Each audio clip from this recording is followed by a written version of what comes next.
पूजेनंतर उरलेल्या राखेचे काय करावं हे आहे सोपं उत्तर.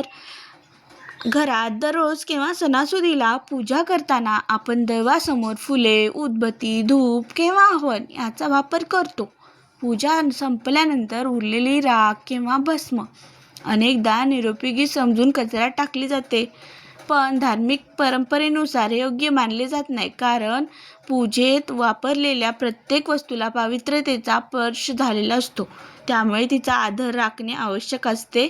योग्य पद्धतीने विसर्जन केल्यास घरात सकारात्मक वातावरण टिकून राहते, तर चुकीच्या पद्धतीमुळे आध्यात्मिक दृश्यता पूर्णतः जाणवू शकते. पूजेतील राख का विशेष मानली जाते? चला तर मग पाहूया. धूप, अगरबत्ती किंवा हवन करताना मंत्रोच्चार आणि भक्तिभाव याचा परिणाम त्या राखेत असल्याचे मानले जाते.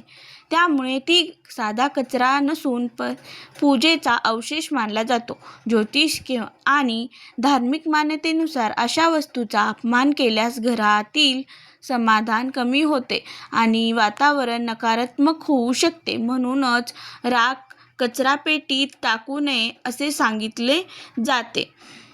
कचऱ्यात टाकल्यास काय मान्यता आहे?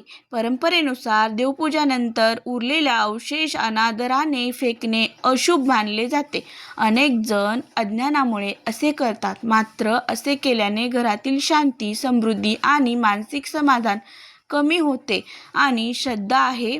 त्यामुळे पूजेतील वस्तू वेगळ्या ठिकाणी आदराने ठेवणे आणि योग्य पद्धतीने विसर्जन करणे गरजेचे मानले जाते. तर मग राखेचे योग्य विसर्जन कसे करावे? सर्वात सोपा उपाय म्हणजे ती घरातील झाडाच्या मातीमध्ये टाकणे. राखेत असलेले घटक जमिनीला उपयुक्त ठरतात आणि खतासारखे कार्य करतात. मात्र खूप जास्त अगरबत्तीचे अवशेष असतील तर तुळशीच्या कुंडीत टाकणे टाळावे, यामुळे झाडाचे नुकसान होऊ शकते. भस्माचा टिळा म्हणून वापर. हवन आणि धूपातून मिळालेल्या भस्माला पवित्र मानले जाते. कपाळावर टिळक लावल्याने मन शांत होते आणि सकारात्मक भावना वाढतात अशी श्रद्धा आहे. काही ठिकाणी हे रक्षणाचे प्रतीक मानले जाते.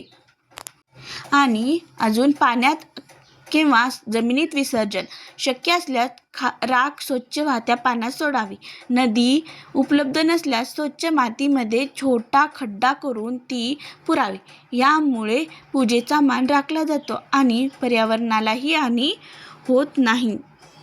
कसलीही पर्यावरणाला हानी होत नाही. अजून योग्य पद्धतीने विसर्जनाचे महत्त्व. पूजेनंतर उरलेल्या वस्तूचा आदराने निरोप देणे ही सुद्धा भक्तीचाच भाग मानला जातो. अशा छोट्या गोष्टीकडे लक्ष दिल्यास घरातील वातावरण प्रसन्न राहते आणि श्रद्धेचा भाव अधिक दृढ होतो.